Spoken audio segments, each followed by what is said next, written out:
All right, welcome back to the Fantasy Labs podcast. This is Brian, and I'm here with Justin, and this is our thrice weekly podcast. Is that right? Yeah, thrice Yeah. weekly podcast where we go over the Monday, Wednesday, Friday slate. So it is Sunday night, and we're going over the Monday slate.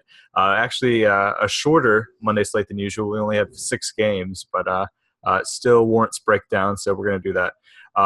So we'll start at the top for the 7 o'clock game and kind of move our way through. So that early game is Dallas versus Philly, and the over-under as of right now is, I believe, 200. Yep, is right at 200, and the Mavs are at 8.5 point favorites right now. So puts implied at Dallas is 104 and a quarter, and Philly's 95.75. So let's start with Dallas side. I was a little bummed last game that Dallas played because I recommended the heck out of Wesley Matthews, and didn't play that well, but I was kind of pleased with his minutes. He was still up at 30 minutes even though he didn't play, so I feel like the process was good.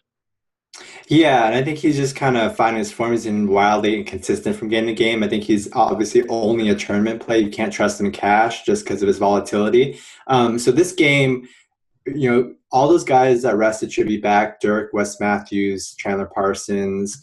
Parsons said he'll play 20 to 23 minutes on Monday, and that's up from his usual, I think, like 16 to 18. So we'll see a little bit more of him, a little bit less of a couple of guys on the wing, like Justin Anderson.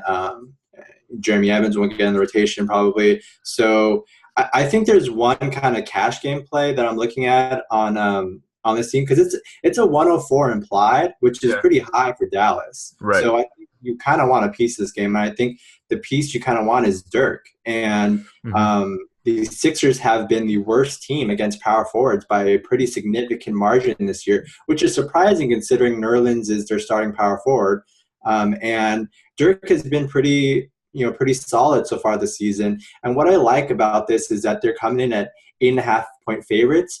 I don't think they'll blow out Philly because they're not a blowout type team. Right. I know they kind of pushed the pedal to the metal against Houston the other day, and then we're up 20 something. But I don't think they really fit that profile. And I think this is like a 6 to 10 point win for them, which is right in line with the spread. And Dirk in the games that Dallas has won this year, averaging 34.3 DraftKings points in those wins, 28 DraftKings points in losses. So I like him in this kind of profile of a game where they're up by 8 to 10 or 6 to 10. They're not in a blowout, so he'll play close to 30 minutes. And that's what I'm looking for from Dirk. So I think he's my recommendation at 6,500. Yeah, agreed. He's kind of clearly the only cash game guy for me, and a 65 is pretty reasonable on DraftKings, Yeah. so I'm fine with that. So with all these guys returning, are we kind of over or getting over the Dwight Powell era? Yeah, I think he's interesting. 4,800, and I don't know. I don't even know if he has tournament upset because I kind of expect Dirk and Zaza Pachulia to play around 30 minutes in this game, which doesn't leave a whole lot left for Dwight Powell off the bench and Charlie V as well. So I And you mean, would assume Parsons would play a little small ball four as well. yeah, potentially. Yeah. So that doesn't leave a lot of minutes left over for Dwight, even though I kind of like him definitely on a permanent basis. But yeah, he's on a permanent basis been killing it. I mean, he put up 32 and 31 fantasy points the last 2 games in like 23, 26 and 22 minutes. So obviously super productive, but yeah, I guess the worry is that the minutes aren't there. And then the other thing about Dallas I do want to talk about is, where do you kind of go with this point guard rotation? Raymond Felton had a really good game last game, but they're kind of splitting minutes, and this is just something where you just completely avoid. Yeah, this is because Felton goes off when Parsons sits. So Felton and Darren play together, and that's when Felton can play 30 plus. So I'm not touching this. I'm not touching really anybody in that backcourt / swing rotation with all these guys expected to be healthy. I think Dwight Powell, going back to him real quick, is a tournament play because if Zaza gets in foul trouble, if this game becomes a blowout, you always kind of want those per-minute studs in a tournament format because when they do get the minutes, then they'll crush value. So I think he's worth speccing and having a little bit of piece of, just in case he does see 20, 22 minutes. I think he can still be very productive in that time. Yeah, agreed. Yeah, so I agree. There's not many other guys on the Dallas side. Philly side's interesting. What kind of started at the top? Jahlil Okafor, 7,200. I kind of wasn't expecting him to put up these fantasy numbers kind of right away, and especially with the efficiency that he's doing it at. I mean, he shot 50% and put up 43.5 fantasy points against the Spurs the other night, and did it with Nerlens on the floor, which was kind of the situation to fade for me. I figured that his price would rise a lot with Nerlens out, and then you would have to fade him until it kind of came back to where his value is. But it kind of didn't work out like that. So at 72, it seems pretty reasonable for Okafor, right? Yeah, and I think he's kind of the only guy you kind of want a piece of, maybe in cash game formats. I think what's also worth mentioning is that Robert Covington is expected to return from his absence with the sprained MCL. He's been targeting Monday, so I think that really kind of muddles the values and the outlooks of all these guys, because he's obviously a higher usage and he likes to shoot quite a bit. And Okafor has been kind of their go-to scorer in terms of volume, especially. So I feel better about kind of Dirk at 65 than I do about Jahlil at 72. Oh, okay. That's interesting. I don't know how I feel about that, I guess. I think that I might still go Okafor. Do you think Covington's really going to take that much usage away from Okafor? I think Okafor is fine. He's fine at 72. I don't mind him at all. I think he's still very reasonably priced. And like you said, he still produced when Nerlens was on the floor too, which is another guy who likes to take some shots too. Yeah. With the implied at 96, I'm not like jumping on the opportunity to roster Sixers on this slate, but they're always implied low.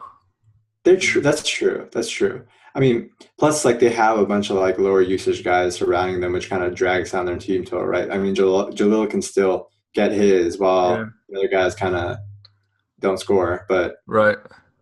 Yeah, because I wonder what their highest implied total has been this year. Have they hit 100 in any game? Not that I've really monitored. Yeah, I think the line really, the spread usually just kind of drags that total down a little bit and a little bit. Yeah, I don't mind Jahlil at 72. That's fine. Yeah. So the question for me is going to be whose Covington minutes comes from. Is it kind of just all Jeremy Grant, or is it a little bit of Stauskas, or what are we expecting here?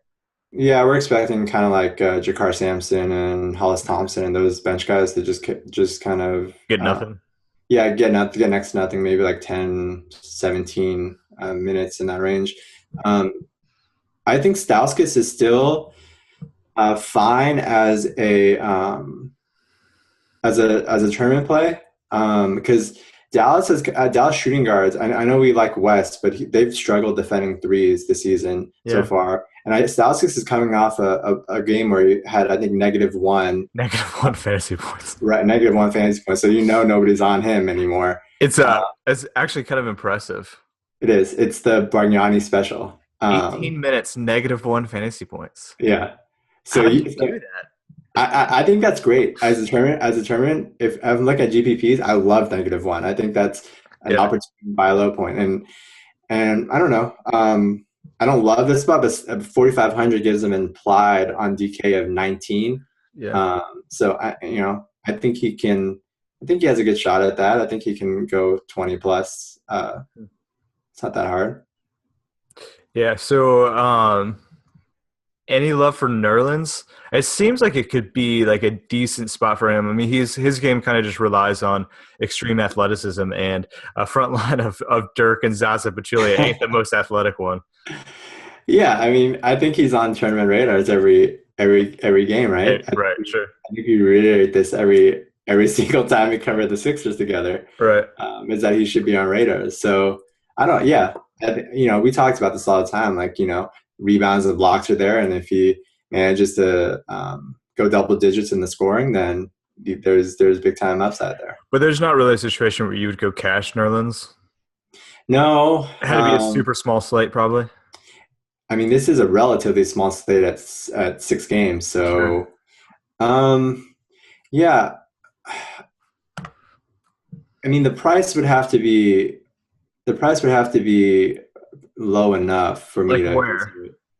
68 is Um, pretty low. Are we talking like 62? well, I mean, over the last couple of games, he's averaged 24 DK points, Yeah. and that's an implied of 5,500. So I would need him to be around 6K. So what do you attribute? I mean, do you think that's where he's at, or do you think that's a lot of it's No, just the no, no, no. risk?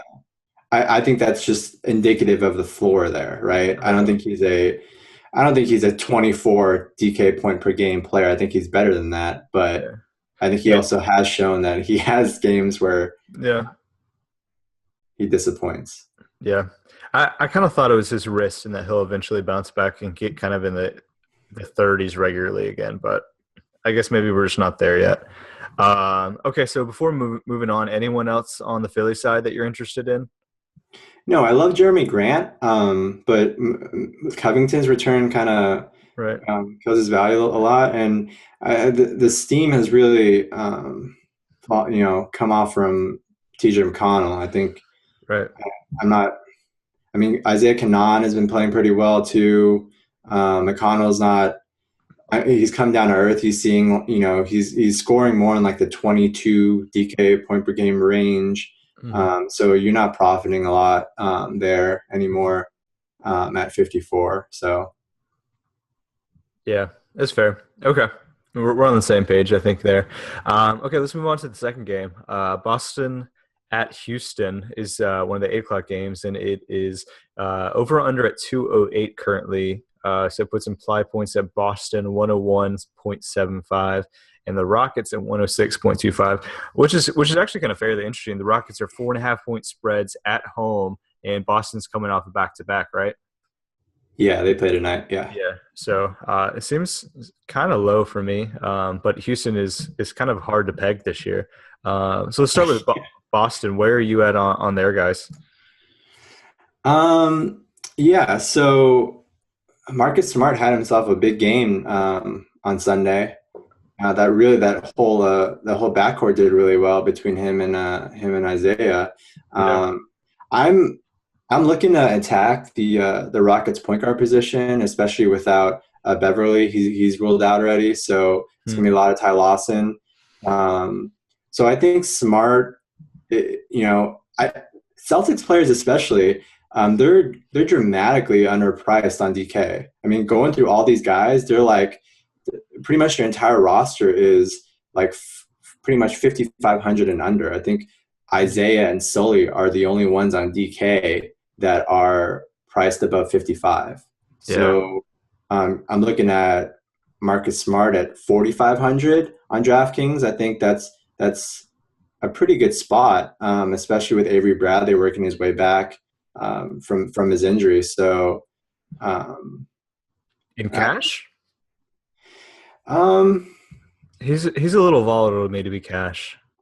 yeah, but I think the value here and the price is friendly enough to where you can consider him. He's not one of my top cash plays, but I think he's He's he's fair. fine. Yeah. Okay. Okay. Sully, 58 seems really good. Yeah. He's been killing it lately, and his price has come up a little bit, but not really. I mean, he put together a string of like 5 straight games of like 30 fantasy points or more, and they're playing right now, and I think he's going to hit that again. But it's only come up like $400 in the last couple of weeks, which is crazy. So Yeah. he's finding cash to me. Yeah, I've been looking at Sully and Kristaps Porzingis at power forward like all the time. I mean, Yeah, those two guys have been absolute money for that position. yeah, So I'm fine with Sully. They kind of cut Tyler Zeller out of the rotation, which kind of helps them, a cause a little bit. yeah. And it's down to just 4 guys now between him, Lee, Olynyk, and Jerebko. So I like Sully, even though he's kind of shooting out of his mind. I think his percentages last time I checked were like crazy high. Hmm. Um, So maybe regression's coming at some point. Yeah, but the price is good enough to where even if he regresses, I think he doesn't miss value by a lot. So fine. Yeah. Okay. Gotcha. So what's going on with Bradley? Is he playing? Yeah, he played on Sunday. He came off the bench. Yeah, I should know if back to back he would still get. Yeah, I don't think there's any. I don't think there's been any sort of word that he's going to be held out of the back to back. Okay. Maybe he'll be on a minutes restriction limit Yeah. type thing again and come off the bench with Isaiah and Smart starting. I think that's probably Hmm. what's going to happen, but I don't think he's going to sit. Gotcha. So is Evan Turner kind of just off the radar for you until one of those guys goes down again? Yeah, I like Turner. He got a nice stretch there. He was seeing, Yeah. 28 to 30 minutes and he was pretty solid. But yeah, with Bradley back, he's probably in the 24 to 26-minute range for the foreseeable future. Yeah. Yeah. Yeah, I'm kind of on the same page. Is there anyone else for Boston that you're on? I mean, Amir Johnson exploded the other night for just God. He had Yeah, 19 points, 8 rebounds, 4 assists, 3 blocks, 3 steals. Which yeah. He had those games for Toronto too. yeah, we're just every once in a while he'll just Right. fill up the entire box score. You Right. just don't never know when they come. Yeah, it's kind of like when his real life impact finally, like once in a while, translates to the fantasy Right. impact. Yeah. Like Yeah. He's everybody always likes to brag on him, but he is a pretty really valuable player in real life. always yeah. He's always been like a real plus minus darling. Right, right, right. Just he's not flashy, so everyone's like, it's Amir Johnson. Yeah, yeah. I think if we're going GBP here, I'm looking at Jay Crowder. Okay. I think he had his best game against Washington this season. Yeah, If you can, 40.5 fantasy points. yeah. So I mean, they lead the league in pace, I believe, right now. Mhm. So he likes these up tempo type games, and I think the real like key to unlocking his value is a matchup where he can see a lot of rebounding opportunity because he had 10 that game against Washington, Yeah. which really propped up his value. And the Rockets are allowing plus 7% rebounds to opposing small forwards. So I think this is a potentially a good spot for him. 5,500 on DraftKings, only 5K on FanDuel. So Hmm. I think he had a terrible start to this game. I think he had 0 points, like maybe at halftime or something. Mhm. He salvaged it with 10, but I think people are going to be generally off of him. So I think this is a decent bounce back spot for Crowder potentially. Yeah, yeah, I like him. He's definitely GPP only for me, Oh, sure. which is what you said. But yeah, he always worries me because his minutes just kind of fluctuate all over the place. I mean, he'll be down at 25 and then be up Right. at 40, which I think is just Brad Stevens. I don't know. He's a good coach. So on Houston side, is Dwight? He didn't play Saturday, but that was just they're resting Yeah. him. So nothing. This isn't a back to back, so he's going to play Okay. on Monday. Yeah. Okay, gotcha. So he obviously is in a good spot and coming off a Yes. disappointing game. We had targeted him pretty heavily after 250 plus fantasy point games, and then it was kind of meh against the Nuggets. But it was at Denver, so obviously you have the altitude. So this could be a good bounce back spot for him against Boston front line that isn't super imposing. And maybe some reduced ownership because of the dud. Yeah. I'm not too worried about Dwight at all. I was a little lower than the public was last game because he was averaging like 16, 17 rebounds per 36 or something ridiculous over like that stretch, which I didn't expect to continue. But I think he's in a really obviously a good spot here, and I don't think they're gonna, the line's only 5.5, 4.5, somewhere around there. I Yeah. don't think they're gonna pull him for Clint Capella to go small or something weird like that. So I think his minutes are safe, and when he's on the court, he'll dominate this front line. So I think Yeah. Dwight is in a great spot for sure. So cash, you're fine. Oh yeah, at 74, at 8,200 on FanDuel is. I don't love that as much as DK. Yeah, DK, he's definitely priced up. Yeah. yeah, he's a lot better on DK at 74 than on FanDuel.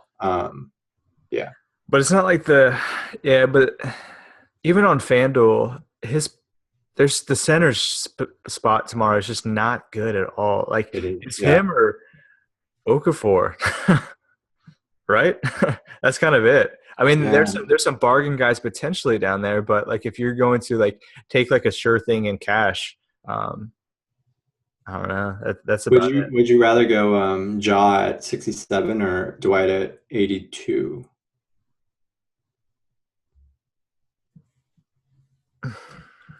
So 1,500. Um, I'd probably go Howard there. Yeah, I would go Dwight there too. Yeah, but I mean it's fairly close to me. Um, but Yeah. yeah, but after that, it's ugly on both sides really. Yeah.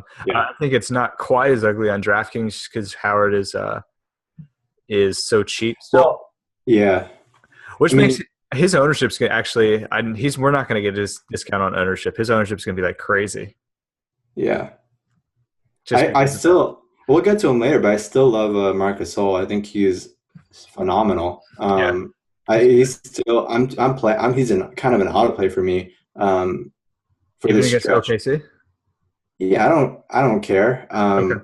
I I think Steven Adams, Enes Kanter don't scare me particularly, and I think Gasol will see 38 to 40 minutes. Yeah. Um, so Yeah. I mean, since Bright has been out, he's been dominant. yeah, exactly. So we can get to that later, but I Yeah. think he's probably my top center option on FanDuel Because of the at price. 7,500. Right. I like I'll go Dwight on DK, Where it's but closer, yeah. right. Okay, that's fair. Yeah, so let's finish up that game before we move on. So Harden's up here at 10-3. So out of the studs tomorrow, Harden's at 10-3. Westbrook's up at 12-2. And then you have Paul George at 9-2. So if you're going to kind of pay up from one of these studs, it kind of seems Harden's in the best spot, right? Yeah, I would agree. I I think he's probably the guy you want to pay for Yeah. on Monday. Okay, gotcha. So you're fine with him in cash? Yeah, I think I'm fine. Yeah. Well, we can get to Russ either, but his pricing has gotten absurd, Oh, especially on up there, DK. huh? Oh Yeah. my gosh. Yeah. Yeah. Okay, so finish up on Houston. What other guys are you looking at other than obviously those top two ones? Terrence Jones, I think he started, I got in the starting lineup their last game, and Marcus Thornton has become kind of a his role has diminished greatly. I think he's around 17 to 18 minutes the last couple games. So Terrence Jones, I think permanent stud. I think he's shown in the past that he is rebounds and points and double threat. And I still 6K on DraftKings, 5,900 on FanDuel. I'm good with him in both spots. I Yeah, think he's fairly safe. I think he is too. Yeah.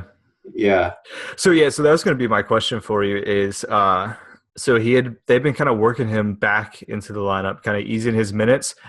So they're giving him like 15, and then they bumped it up to 20, and then they dropped a 42-minute bomb on us. yeah, So my yeah. question for you is, where would you kind of put your minute prediction on him tomorrow?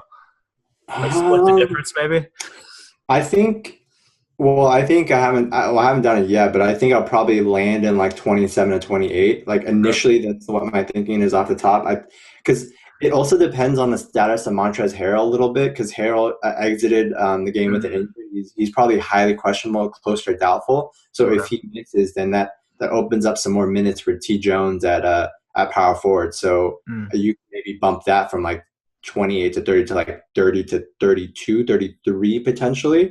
which at his price, I mean, it's stealing. So, Yeah. especially if Harrell is out, then I think I'm all over T Jones and cash. Yeah, me too, for sure. But that's kind of the distinction that I'm looking for is if he's getting up into 32, 33, then he's cash. But if he's not, then I'm a little worried about like 26 minutes. You know? Yeah, yeah, yeah.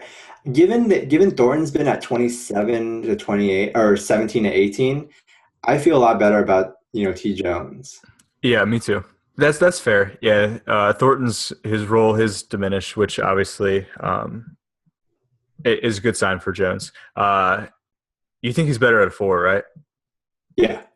Okay, me too. Anyone else for Houston? Not really. We covered the. I think the big three there Yeah, is Harden, Dwight, and T. Jones. yeah. The other guys have not been very good. Ariza, Corey Brewer, and we talked about Lawson. Dorton. Yeah, Yeah, yeah. I'm not a Lawson guy. Even if Beverly's out, I don't love the matchup against Marcus Smart either. yeah. I hear you.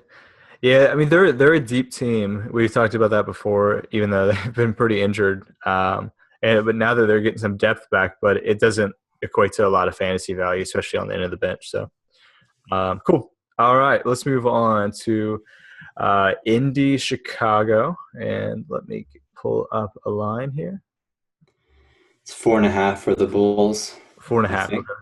Yeah, 4.5 for the Bulls. Over/under is 196.5. So what's implied?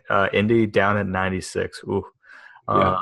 And Chicago's, I mean, they're not much better. They're over 100, but barely at 100 and a half. So not a whole lot of goodness here. So let's start on the Indy side. Where are you?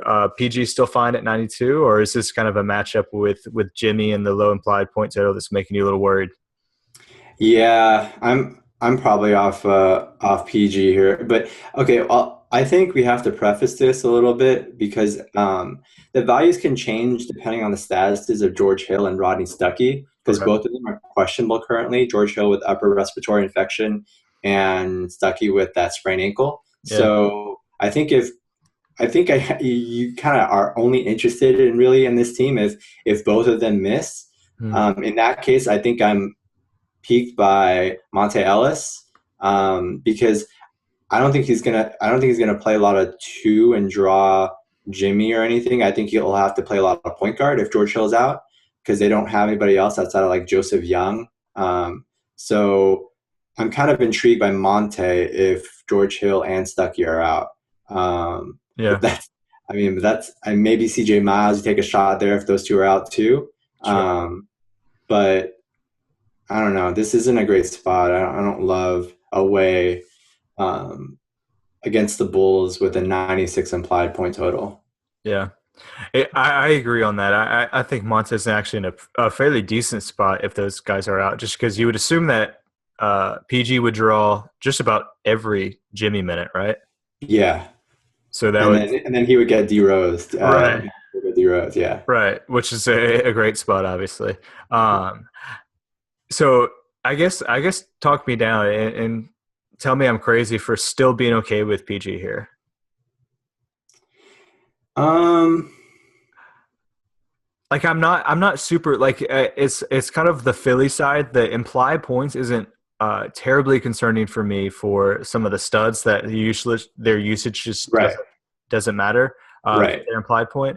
Um, so really this is just on the fact that um, whether you believe that Jimmy is going to really bother him, and I guess fairly skeptical that that's going to happen. PG has just been so good this year against everyone.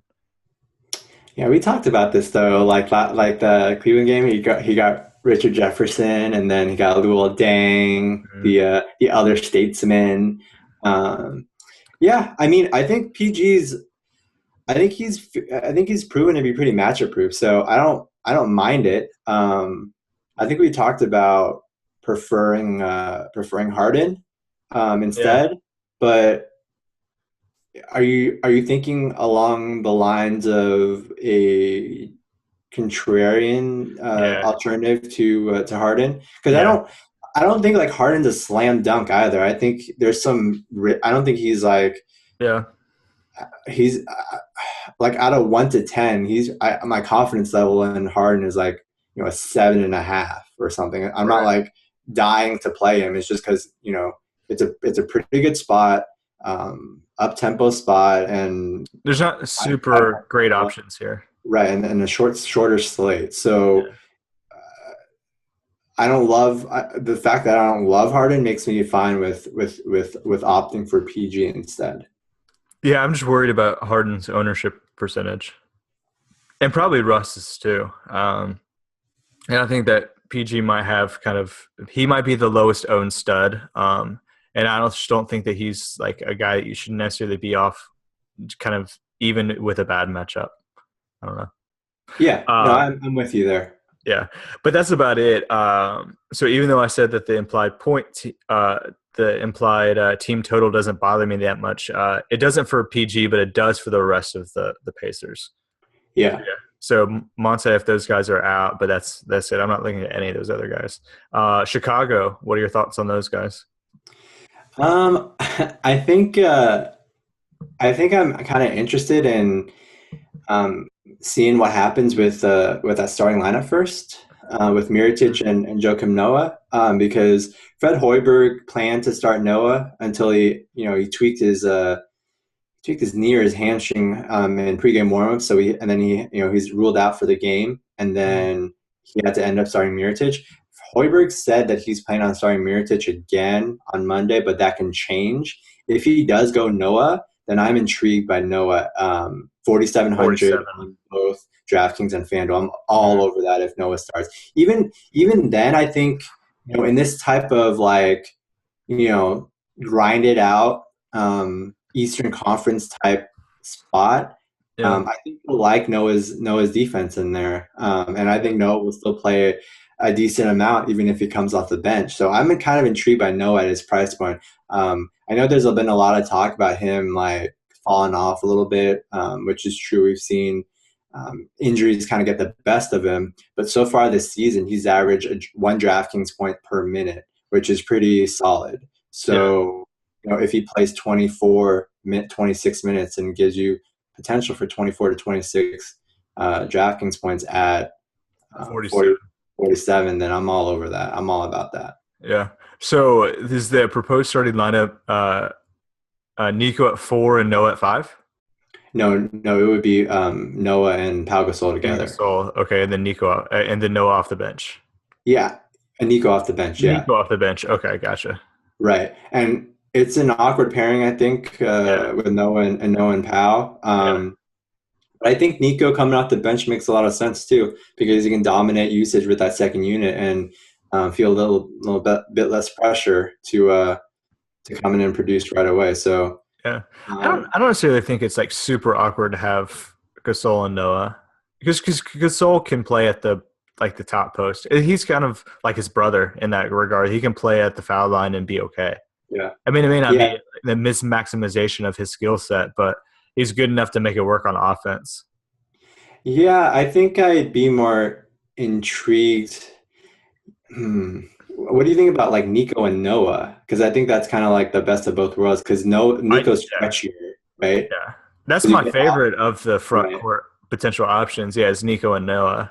But we just never get to see it, which is I just never understand. Tibbs never gave it to us, and now Hoiberg never gives it to us.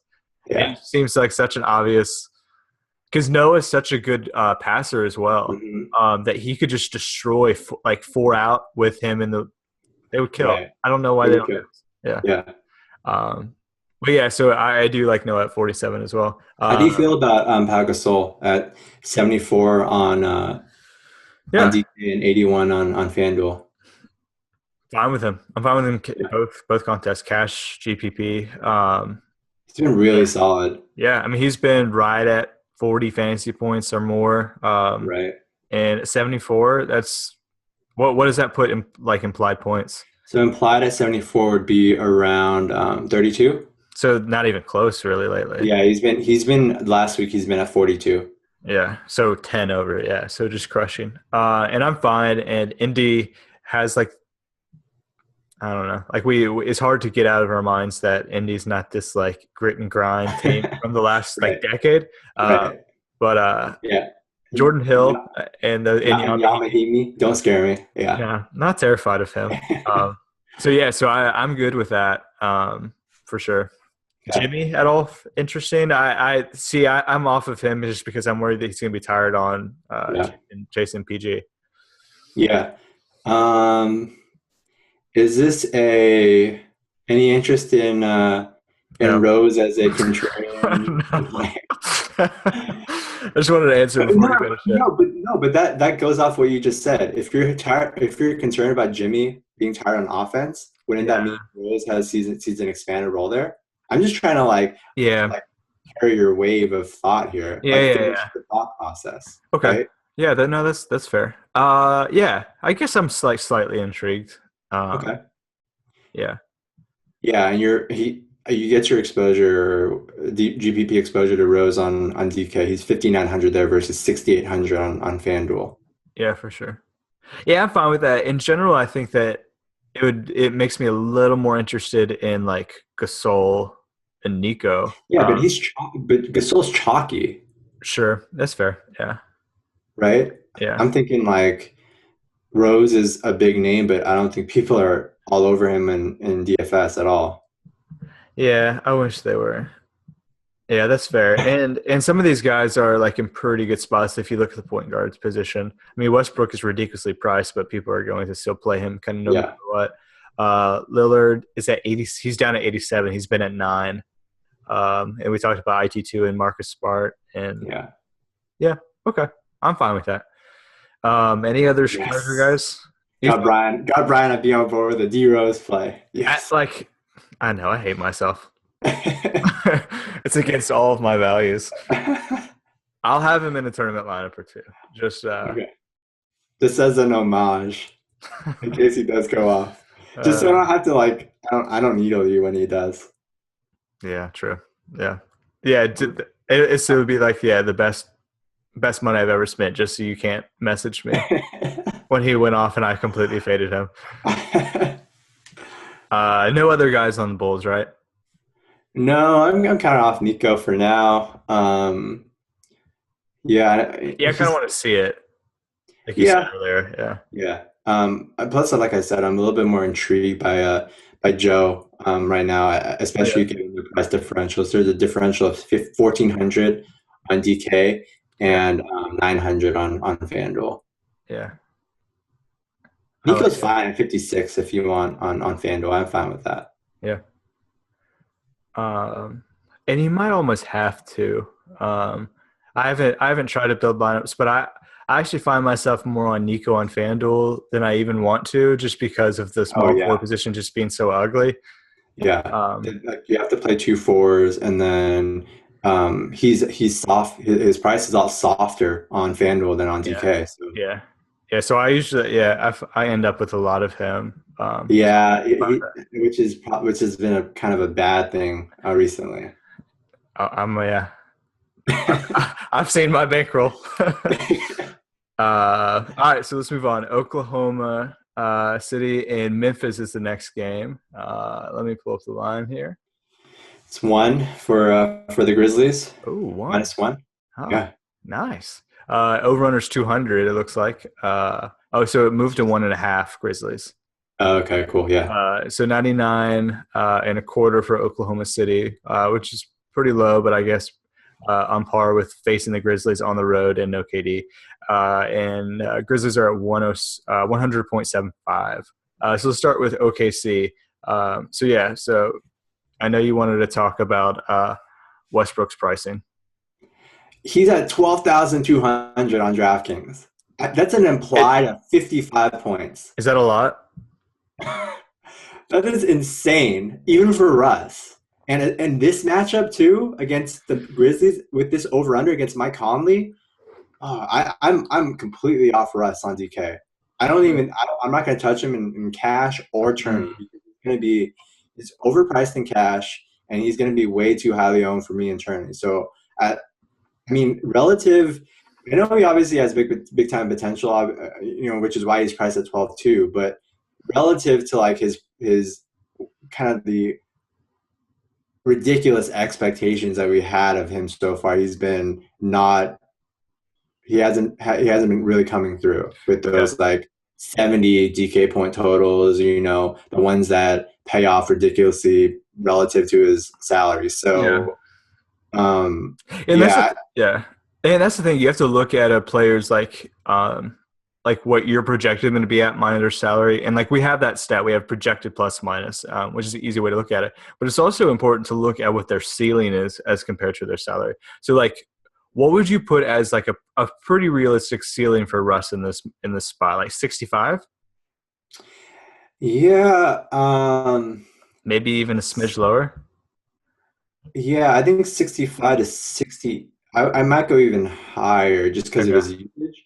Yeah. Um, but yeah, 65 is fine. I mean, he's been averaging, like 58, I Mhm. think, the last couple. I'm not including Sunday's total in that, but 65, 68, somewhere in that range is real, and that's I think his projected plus minus for Monday. I haven't done projections yet, but I think it's probably going to be around like +2 or +3, Pretty which close. Yeah.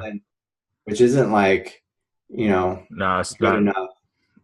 Yeah, not to like warrant that high ownership in tournaments for sure. And yeah, Yeah, and that's the thing is like yeah, it like think about what a best case scenario for Russ is in a matchup against Conley and the Grizzlies, and then think about in relation to his salary. Like you're not getting that much value on an explosion. Explode like right. he gets 65 points. That's still like not much better than what he has to hit to pay off his salary. You know? Right. Yeah, I totally agree. The 12-2 price point really lowers his margin of error. I mean, he has to go off to pay and be like a top value at his position. Yeah. And on a shorter slate too, I haven't looked too in depth yet, but on shorter slates, the values tend to be fewer and further between. So it's harder to find like min price guys to kind of fill those gaps that you have to start doing when you pay 12-2 for a player. Right. So I don't generally like that roster construction either on a short slate. Yeah, I don't either. And it what happens is even if there is a guy like that, it's almost like not worth it because that guy is going to be so highly owned Yeah, that it doesn't help you at all. Like that just turns into such a chalky lineup into GPP where right. it doesn't help you at all. So yeah, I'm on the same page. I don't know if I like can force myself to do a complete fade of Russ, but I'm definitely going not very much. Agreed. I mean, you can have a piece in GPPs, obviously, but I don't think Right. I'm Not probably not I don't cash. think I'm killing Yeah, cash. agreed. Yeah, I'm in the same boat for sure. Ibaka, 69, has been fairly solid the last couple of games. Are you interested in him at all? Yeah, Or I it's think a tough he's. spot. Yeah, this is a tough spot, but I think he'll have to play big. Mhm. I think this is a spot where he has to step up and kind of match the physicality and he'll play a lot of minutes just because I doubt they're going to play Enos Cancer a lot in this matchup. Yeah. This is more of a Steven Adams type matchup. He played 30 minutes, I believe, on Sunday versus Cantor's 18. If I'm correct, if I remember correctly, so Cantor's minutes have actually been really disappointing relative to like what we kind of hoped them to be, and they and For like $80 million. yeah, exactly Right. right, yeah. When your defense is that bad, I mean, Yeah. anyways, I think we'll see a lot of Adams and Ibaka. I think Ibaka's fine. He's cheaper on DK than on FanDuel, so rather have him at 69 on DK than 71 on FanDuel. Yeah. Um, yeah, I think he's fine there. Two guys rounding out this team that intrigue me. We mentioned Adams, Hmm. 38 on DK, which is Ridiculous. ridiculous value for Yeah. like like his floor is like 24 minutes Yeah. with a feeling of like 30 to 32, Yeah. right? Like in that range, and given like they'll need his physicality Mhm. again in this matchup, And probably closer to 30 to tomorrow. Yeah. right? So Yeah. I think he's a very strong cash game play Agreed. uh, Yeah. at his price, Yeah, and especially if I love yeah, and I love him as a tournament play too, just because there's actually yeah with Dwight up top at still at 7K. yeah. I think a lot of people are going to kind of go that route. Yeah, Adams can have like a little sneaky double double potential. Yeah, We'll see. I don't love the matchup against Mark, but um, he'll have to play plenty, and I like the minutes floor enough yeah, to Highest price. And another guy, if you're gonna go a little outside the box here, is I played him in cash. I think 2 nights ago was Dion Waiters. He's played quite a bit, and the other guys in the rotation on the wing have been very scarce in their minutes, like Yeah. Robertson, Anthony Morrow, Singler. Like those guys aren't playing a ton. DJ Augustine's not playing a lot. It's been Waiters has seen a good chunk of minutes, and Yeah. he's still 46 on DK, 48 on FanDuel. So GPP play, I'm fine with him because he always has kind of like blow up potential. And he Yeah. has been a little bit more well rounded. I think he's just not a scorer. He can give you a little bit of some other things as well. Yeah. So I guess my worry with him, well, I have two worries. First off, is he's probably going to get Tony Allen, right? Yeah. Yeah. Yeah. But T is not playing. Yeah. I mean, T is starting, I believe. He's been starting. So not as much as you think. Because Morrow's been starting for Right. them. Right. So Dion would come off the bench and maybe get less of him. Right. Okay. Okay. That's fair. But I guess my other concern is that it doesn't seem like a great matchup for Dion. Like No. this, like you said with Cantor, like this is not a Cantor game. It's more of a Steven Adams game. Doesn't this kind of seem like a Robertson game as opposed to a Dion game? Theoretically, but like they need waiter scoring. It has to come from somewhere, and I think Yeah. when you bite the bullet with Steven Adams, you bite the bullet with whoever they're trotting out as Eventually, you got to get sophomore. scoring. You got to get some scoring, and Okay. I think they might be behind in this game because I love. Mhm. I would probably bet on Memphis to cover at 1 or 1.5 or whatever it ends up being. Yeah. Good spot for them. So um, I'm less concerned about Waiters' floor than Cantor's. I'll just say that. Hmm. Okay. That's fair. Okay. So on the other side, what are your thoughts on these guys? You said kind of at beginning of the pod that you loved Marcus Gasol. Yeah, Gasol and Zebo are both like um, super strong plays because they only had JaMychal Green really backing up in the Oh, front court. Your boy. did you say only JaMychal Green? What Oh, more do you you need? only need JaMychal Green. Right. Exactly. Yeah. JaMychal's okay. I'll get to him later, but Yeah. yeah, their front court depth is shot right now, Yeah. and Wright's out for the foreseeable future, so he's definitely not playing on Monday. Yeah. Um, and They're given super those, cheap still. yeah, I mean, 7 and 6 Gasol at straight. 7K. I Yeah, know. Gasol 7K on DK is stealing. That's probably like my favorite play of the slate. Yeah. Gasol is 7K. My favorite, I just kind of was messing around with lineups after they posted them. The salaries earlier before we did this pod, and I really liked going Howard, Gasol, two centers, and DK just to Yeah, try to get some ownership, unique lineups, but also get some really good value. I But yes, agree. seven They're K is both ridiculous. they're both aggressively underpriced given what they're capable of. Even on FanDuel, 75 for Gasol. I'm fine with Mm, that too. yeah, Um, for sure. Where did you Zebo at say Dwight 7. was on Um, FanDuel? You said eight something. Dwight's 8,200 on FanDuel. Yeah, So 82 versus Gasol at 7.5 on FanDuel. yeah. Where are you going in that choice? Oh, I'm going Gasol. Okay. I would. I mean, I think this is a great spot for Mark. Yeah.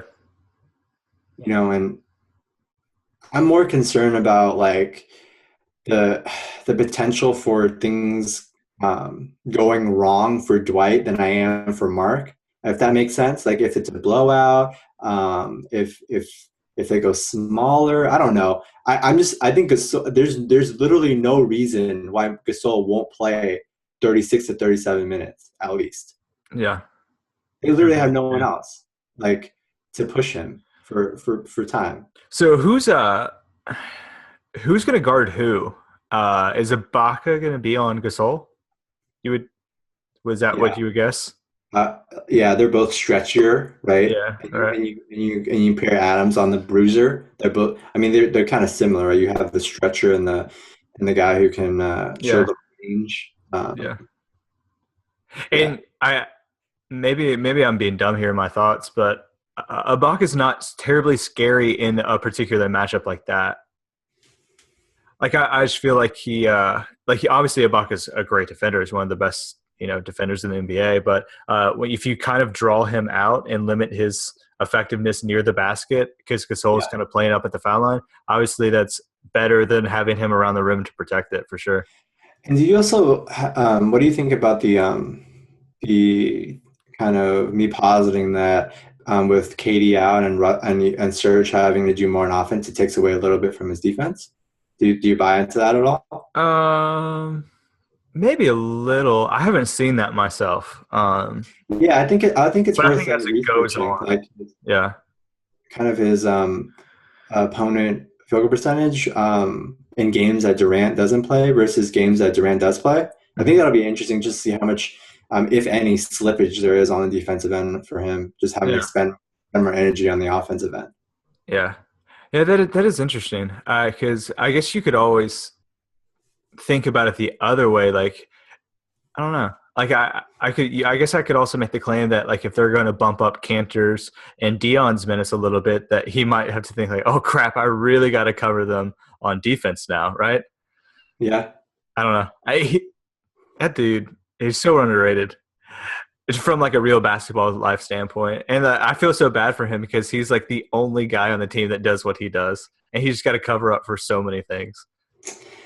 Yeah. Like they need his offense, like what we just said with Durant Yeah. now, but they also really need his defense because Because like they got a guy they paid 80 mil because of yeah, walking traffic cone. yeah, like he's got to be waking up and be like, really, like this is the roster you're giving me around me right now. Yeah, I mean, this is kind of like what Presti was kind of thinking when they kind of made the decision to go with Ibaka over Harden, just kind of looking at their other players and seeing like the player mold type that they most kind of needed to pair next to put next to Katie and Russ. You obviously everybody can understand that Harden's better, but like when you're looking at Katie and Russ, what is your biggest need there? It's like interior defense, right? Right. Yeah. And uh, in a sense, theoretically, it makes sense the player mold that they would choose Ibaka over Harden, even though the talent difference the difference between them in talent Yeah. is glaring. Yeah. Yeah. I mean, it's glaring for sure, but like I can. I'm not like super as hard on them, I think, as some people are. Because like, yeah, the talent's glaring now, but like, if you just kind of say that, okay, we didn't know Harden was going to be a superstar. Like, we knew that he was going to be really good. So like, you Yeah, even say like, we knew he was going to be a star. Like, I would also argue that Ibaka's a star. I not on mean, the same level though.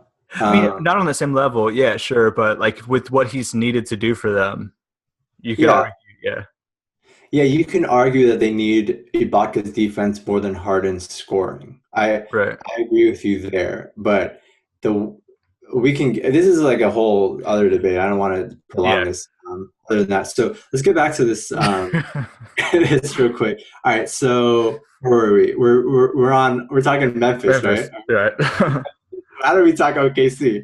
Um, We need to just do a pod at some point where we just do not do fantasy, just talk real life, just for yeah. 30 minutes and let Well, people. that's what I came back to check you on all this warrior stuff you've been spewing. I had to get you back in line there. Mm-hmm. So other than you on Conley at all? 6K, 6K on DraftKings, 63 on FanDuel. Not really. I Yeah, it's a little. I mean, maybe that's fair. It seems a little pricey to me. And I kind of like the other point guard options in the slate better. And I'm also just worried that like he's just going to be so worried about Russ because if they stop Russ, then obviously Yeah, okay, so he's done. So I think that yeah. he might just be super worried about that and say, okay, Mark and Zebo, you guys like carry the offense and let me and Tony try to slow down Russ on the perimeter. So I think in general, though, I think Conley's still a good tourney buy low player. In okay, general, I think he's been struggling with the shot and just finding his rhythm, and he's still at 30 DraftKings points over the past week. So I don't think his ownership is quite up to where it should be yet. So I still think maybe not this spot, but in general, I think Conley's a good under the radar type. Mhm. Maybe you want a little bit of exposure to him in this slate, which is I'm fine with. Yeah, yeah, that's fair. Um, so Jeff Green got the start today over Courtney Lee in Yeah. 30 minutes. Is that kind of a fluky thing to you? Yeah, I don't expect that to continue. You cannot trust Jeff Green at all. I, I think he's fine. I wrote him down as I mean he's great in GPPs. He's 3,500 on DK and FanDuel, 3,800 on FanDuel, but still that's still super cheap. And if he draws a start again, then yeah, I'll have some exposure to him in tournaments because 35, yeah. yeah, at that price, even if Jeff Green he's not good. I don't Even if like. he's I don't Jeff Green, yeah. think Jeff Green. I think um, he doesn't have to do a lot in those minutes to hit value. And he likely won't. Revenge game? No. Oh, it's an old revenge game. Yeah, let's dig it up. We gotta go Yeah. narrative. We gotta have some narrative shoot in this Yeah. pod. Yeah, I wonder when like things stop becoming a revenge game. Like some how guys like don't some guys don't let it go, man. Some guys it's just like 8 years it's still a revenge game. all right, all right. I'm in for the revenge game. That's fine. All right, before we move on, Jamichael Green. Yeah. Yeah, I like him. I think he's a really good punt play. Min on both DK and FanDuel. This is not a joke, by the way. I think he's actually like pretty good, pretty solid as a punt play. See, I see. I feel so good right now, Justin. I feel like such like a hipster. I need to get like a can of PBR and a beard and a beanie. Oh my god, you I'm did this as a joke too. You need to move like Portland or something. You did this as a joke, and he actually is like because of Brandon Wright's injury is like an actual like decent play. Same with J and Job because the nights like Jabari's out, like yeah. Job's doing some things. So We joked and the joke kind of stumbled into an actual like legitimate play. yeah, yeah. Uh, yeah, it's weird how that works, but yeah, I like Jamichael too. I think that he's going to get a bunch of minutes, or at least like enough minutes to hit value. And if Right. I don't think his ceiling is that high. I don't either, So yeah. I think like you're this is like an iffy play. I think it's probably more better in cash than in tourneys because I question the ceiling there. I question that can you win or go top five in a GPP with Jamichael Green at 3K or 35? I don't think he has a ceiling to give you like I don't project him for like 18 to 20. Can you Um, win without Jamichael Green? I think is the more fair question. Yeah, no, I get what you're saying. like if you go Russ, for example, I still think you can cash in like a 50-50 with Russ and like Jermichael Green. I'm fine with that. Yeah, I I think guess you're the like question. winning a GPP. Yeah, I guess the question is, what does his salary let you do in your lineup? Yeah. And I don't really know the answer to that question just because I haven't messed around with it. Like there might be a situation where it does. Like maybe I fit Russ and Harden in, and I don't know. I'm not sure, but I, maybe so. I think your play here is when you touched on it earlier. I think I'm starting my lineups on DK with Dwight and Marcus Gasol. I think that's where Yeah, I'm starting, and yeah, then what fits around that. yeah, Those would be probably my two favorite plays of the slate. yeah. And in that case, I don't really think you have to go to like sketchy 3K plays just because No, they're so underpriced that right. you can. It's almost like when you're talking like stars and scrubs versus balance lineup, and I think that's kind of like that's not even true because like you could like they should be priced at stars. They just happen to Yeah. be priced at balance, you know? You know what's crazy is like Jermichael and Russ combined are more expensive on DK than Dwight and Gasol combined, which is absurd. Is that right? Yeah, because Jermichael and Russ combined are 15. 15,200, Oh my fifteen thousand two gosh. hundred, and Dwight and Marcus Gasol combined are 15,500. So they're like about the same. Yeah, when Um, you put it like that, right? yeah. No, that's a brilliant point actually. When you put it like Why that, would you do that? it Why would doesn't even seem close. Yeah. Yeah, why would you do that? Yeah. I mean that's like a great way to like illustrate the cost opportunity of playing Yeah. uh, of Russ. You Yeah. missed out on uh Gasol on plus Dwight Howard. and Mark for Yeah. for for Russ and a min price player. Yeah. A min price player, Justin. Have some respect. His name No, is I'm not saying Jamichael. Michael Green. I'm just saying Yeah, no, anybody that's who fair. would pick your min Yeah. price. That's fair. Yeah. Yeah, that is a really good way to look at it. I kind of hadn't thought about it that way, but yeah, it makes you think about it differently. And you're like, yeah, after that, it's like, how do you, Yeah, why would you pay Russ? right? Why would you play Russ? Cool. All right, let's keep on moving. We got 2 games left, and then we'll finish it up. So Cool. Portland, San Antonio, and the line I got it right here is no over under, but the spread's been posted, and it's the Spurs 12.5. Yeah. Um, so pretty sizable one. So let's start on the Portland side. Yeah, San Antonio matchup with that large of a spread. Kind of worry you on all Portland guys? Yeah, it does. I think Dame is the only one you want a piece of. And back to back, right? Yeah, they played on Sunday. Yeah, um, Dame versus because I don't think they're gonna put like Kawhi on Dame. You think, right? Maybe. I would Uh, assume on McCollum. yeah. They played earlier this year, and he was on McCollum. Okay. So I mean that makes me even more willing to play Dame. I'm fine with Um, Dame in the tournament. Yeah, I'm fine with him too. Yeah, Because he's like kind of matchup proof at this point. We've seen McCollum be up and down, but Dame's been pretty like solid from game to game. I don't a matchup with I don't think he's Kawhi proof, but I yeah, don't think he's going to get Kawhi. no, but he is. Oh yeah, Kawhi proof like for that matchup. You're right, Yeah, yeah, right. Um, yeah, I agree. If he's not going to get a lot of Kawhi, then I'm fine with him in journeys. That's fine. yeah.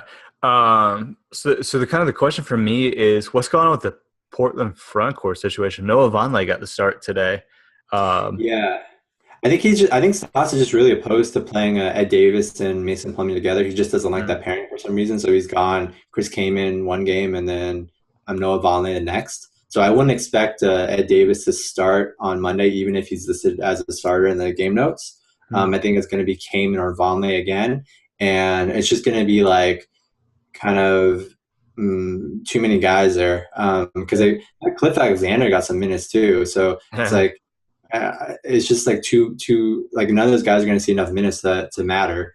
Um, I like Aminu, but at his price is still uh, about break even for him. I don't think you're profiting at all at 6K. I think if anything, he might be slightly overpriced for this matchup versus the Spurs with a 12.5 point spread. mhm. Um, Mason Plumlee interests you at all? I think he's he's been like the second highest scoring player for them over the past week at 28.4 on DK. Yeah. I mean, his minutes have been intriguing. Yeah. He's been at it. I mean, he's been what, less than a point per minute? Yeah, he's at I didn't write their Yeah. per minute stuff down. Yeah, just kind of looking at recent box scores, it's been whatever. So Yeah, well, yeah, looking at like 28 DK points over the past week, he's probably averaged like 30 to 32 minutes. So he's under yeah, DK per minute. Yeah. yeah, and that's the thing. Like he's not like the worst player in the world. I just don't think there's this ton of upside here. Yeah, I agree. Um, You're not yeah, playing in cash, right? right. No, And you're and not playing the upside of the ceiling's questionable in tournaments to where he's not going to pay even if you play him. right. So I'm probably off. Yeah. Okay. Uh, so question for you. I've actually gotten some of our users asking me this, and I thought you'd be probably the best person to answer. So when you're doing projections on guys, do you kind of like intuitively build in like back-to-back stuff in that, or is that something that our users, when they're using models, should kind of add that into projections, or is it something you're kind of already looking at already? Yeah, I do factor that stuff in because they do. I think one thing I look at a lot are the totals and the implied and stuff like that. So Hmm. like I think Vegas and the odds makers do factor that stuff in to their over Definitely. unders and their spread stuff too. So Yeah. like I try to keep it somewhat, mostly in line with that. So you'll see that we don't show you like projected raw points, like points scored, so like twos and threes or whatever. But like you'll notice that I do pay attention to like how many total points I project a team to score, Hmm. and it'll vary based on their spot, their opponent, and their other factors like back to back and rest and stuff like that. So they are factored in. I don't have like an automated thing built in to where it like decreases players projections by like 4 or 5% or whatever. But I do factor that in when I do all those projections manually. Yeah. So yeah, that's a good point because Vegas factors that in for sure. Yeah, And then so if you're kind of basing your stuff on Vegas a lot, then you're kind of naturally doing the same as well. right. I do use them as a reference point Yeah. often. Yeah. Gotcha. Okay. Fair enough. Hope that answers that question for a lot of people. I've been getting that question. Uh, San Antonio side. Yeah. So I think the interesting play is always guys against Portland front court. Aldridge is kind of interesting to me. Kawhi, I'm not. I don't know. I'm kind of ant on Kawhi tomorrow. I guess I don't know. I don't know if you're higher than that. Aldridge is coming off a really good game. It's 7-1, which is a little priced up for me, but kind of fair against Portland. Yeah, I'm probably not crazy about playing either Kawhi or Aldridge on FanDuel. Okay. Kawhi is 84 on FanDuel and Aldridge is 81, especially Ooh, Aldridge 81. 81. Yeah, Yeah, that's a Aldridge is lot. 81, which is really price prohibitive. I think that's really way too aggressive. Um, Aldridge at 71 is fine. I'm just worried about like the blowout factor in the minutes here and the floor. Um, because they do have a guy like David West who's playing like 12 minutes a game sometimes.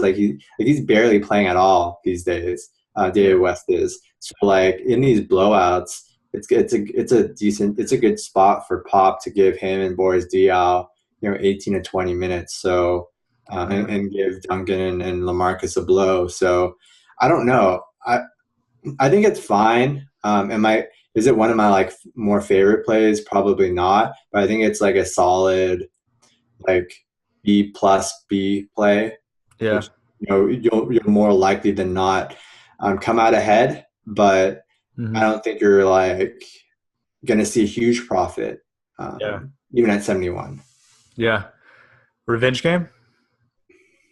Yeah, I mean, We just had one a couple of days yeah, ago. they just played so. But if you do look at that game, and like I'm not super interested in taking a lot from a single game stats, but he did get one of his higher minute totals. He played Yeah. 35 minutes, and he's usually been at anywhere from around like 10 to 12 field goal attempts, which is obviously a lot down than his time in Portland, but took 18 shots that game. So I'm not sure if that was them like kind of letting him go. I don't know. I'd have to go back and watch to really figure that out, but No, like it's his not. usage in general has been rising lately. Yeah, it Because has. I do look at that usage stuff when I do projections, and Kawhi's has actually been going down. Because Kawhi was like shooting like I think like 18 and 19 field goal attempts for 36 to start the season, and Yeah. he's down like 16, 15.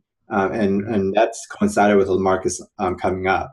And I think John Schumann of NBA.com put out a tweet on Sunday showing how much more comfortable Aldridge is getting within that Spurs offense. Like the percent of his field goal attempts that are assisted have gone up dramatically, like the last couple games, Yeah.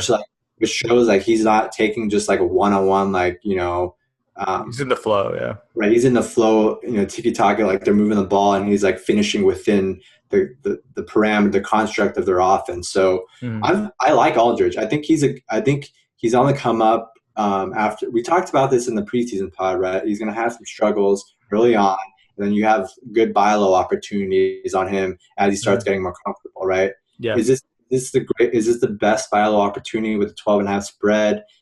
probably I'm not. I'm on the fence, but I still think there's value here. I do too. Yeah, you're right. Maybe that starts later this week. I agreed. Yeah, But I do think this is, you're right. We did talk about the preseason pod, and I think this is kind of that area. We're kind of at the bottom of the floor, and this is when you start buying low till he gets up to that point. agreed. I'd be on the lookout for that. But really, the only other guy that I'm really interested in, but I'm not even really, just because of the pricing on the tomorrow's slate, is Duncan at 6'2". I'm fine with, but when you have Gasol and Howard just for 1,000 more, I find myself having trouble ever getting to that point. Agreed. I think he's another B plus B play on this. But there's A pluses at the center spot. Right. Yeah. Exactly. Yeah. Okay. Anyone else or last game? No, Manu Ginobili is probable, so that kind of takes any appeal from a Patty Mills type playing more time at the off guard, and he was even disappointing the other night when um, Kawhi and Ginobili were out. So we're going to see a little bit more bench minutes, bench play in a 12.5 spread, but I don't love Patty. I don't love Kyle Anderson, David West, DR, or any of those guys enough to play him. Agreed. Yeah. Okay. So let's move on to the last game of the slate. It is the Lakers at Phoenix, and the over/under is pretty high on this one. It is 207, and the spread is at 11.5 for the Suns. So put some implied points at 97.75 for the Lakers, and way up there for Phoenix, 109.25. So I think this is probably the spot on the Phoenix side to look for a lot of your high scoring value. But let's start with Lakers. Any of the Lakers intrigue you, or tough spot? Yeah, this so Kobe's questionable, and if he does end up playing in a back to back, Byron Scott says he plans to scale his minutes back 3 to 4 minutes, just to kind of like keep him fresher because he's getting older. So Clarkson. yeah, because so Clarkson and GPPs I'm fine with. I don't trust any of these Lakers in cash, No, even definitely not. Randall. So No, definitely not. Yeah. so I think even if Kobe plays a limited amount, I'm not on any of these Lakers. I think if Kobe sits, right, is where you kind of like, get some exposure in GPPs. You can diversify a little bit. Jordan Clarkson, Lou Williams, and then get cute with Swaggy P as well. What about Jello Who's Jello? Russell? Oh, D'Angelo. Yeah. Yeah, He's been at his minutes are so up and down for me. yeah, I know. Well, yes, Byron Scott, yeah. But he's been actually looking better lately. He had some rookie adjustments, but he's actually been looking okay lately. No, I like him as a player. I just don't like and I have no idea what his minutes are going to be from game to Yeah, game. that's true. And Bledsoe Knight is a tough defensive Yeah. backcourt. Oh, Bledsoe, yeah, especially Bledsoe. That's Yeah, going to be brutal. yeah. So fade Lakers. It's going to be the story of the entire year, man. Yeah. Okay. Yeah. Okay. How about that? So the Suns are interesting to me Woo. because Bledsoe and Knight 8, 4, and 7K on DraftKings is ridiculous, and I want to just be all over them. But like, am I really, really, really worried about blowout? I'm not too worried about the blowout potential here. I think Ronnie Price he's probably closer to doubtful because of concussion. Um, I think Bledsoe's going to eat in his minutes, He's been and at like 50 fantasy points lately. dude, he's been at 52 over the last week. The Laker point guards, Laker big men, you got to exploit both of those. Laker everything pretty Just the much. Lakers. Just the Lakers. Yeah. Um, Bledsoe, I think actually, I like Dwight and Marcus Gasol more because they have a higher minutes floor Yeah. and not attached to like blowout Right. uh, prone situations. But Yeah. Bledsoe's up there for me with like my favorite plays. Eight This four. Yeah. this is like I think his floor might be like 42 points or something, 45 on DK. Yeah. What's eight So, four equate to? so 8-4 is let's see, about 38, 38. So his floor is way above that. I think his floor is probably like 40. Okay. I'd be really surprised if Bledsoe doesn't go for at Yeah. least 40 in this one. Yeah. I agree. I think that if you don't play Bledsoe in You're cash, doing then it you're in wrong. trouble. Yeah. You're doing it wrong. Yeah. Yeah. I agree. I don't see how you don't play Bledsoe. So how about Um, starting your cash lineup with Bledsoe, Marcus Gasol, and Dwight and Howard? Dwight. I think that's the chalk. I'd agree. Yeah. 100%. And yeah, I think it should be chalk. I'm not entirely sure it will be chalk though. Yeah. Which Well, I think I was the three together especially won't be chalk. exactly. Yeah. So I think that that would be a big edge if you go that route for sure. So other Suns that you're interested in Um, I is like Keith yeah, going to be back? he's questionable Okay. with that knee sprain. I think if he's out, I like John Lure at 34 on DK and 37 on FanDuel. I think he's fine there. Um, Other than that, Tyson Chandler's been playing really well. I think he's okay at his price, but like given the centers we've talked about, um, I don't imagine I get any exposure to Tyson Chandler. Okay. Uh, but like other than that, the rotation is so like difficult to predict because I do minutes for them like every night, Yeah. and like I'll go in and I'll see like I rejected a guy who played like 28 minutes a game before. He plays like 18 minutes the next game. Like it's so up and down. Yeah. Uh, You're the talking about rest like TJ Warren and those guys? exactly like PJ Tucker was is a little up and down too, and then they have Sonny Weems and like some Archie Goodwin they sprinkle in sometimes. Um, Yeah. If you look at TJ Warren's game log, yeah, his minutes uh Read it. 27, 16, Yeah. 23, 25, 17. Like What do I do? I'm just like looking at like what is going on. yeah. I'm just gonna like put it in the middle, like because the thing with the thing that's always tricky with doing Suns projections Yeah. is that I either have to be like aggressive and project like Bledsoe and Knight for like 36, 37 minutes, Marquis for like 34 minutes, and then their projections end up being really high as a result, right? Right. If you see the Suns projections really high, that's probably because I'm projecting all those like bit players for like 15 minutes. Yeah. When they do end up playing 20, 24, then all those guys end up being dragged down. So it's Yeah. like super volatile for like everybody outside Bledsoe and Knight for the Suns in general. Yeah. Yeah. And that ends up affecting all of the models. Yeah. Because, like, yeah, putting those guys up at 38 minutes obviously puts them probably in a lot of optimizers for users. It does. So I have Yeah. to be very careful when projecting Suns winners because I've seen a couple of times where Markieff is projected a little bit too high, but like I can't really help it because I think he's going to play 34 minutes and Yeah. be pretty productive on a permanent basis. So I don't if know. Keith plays, how do you feel about him?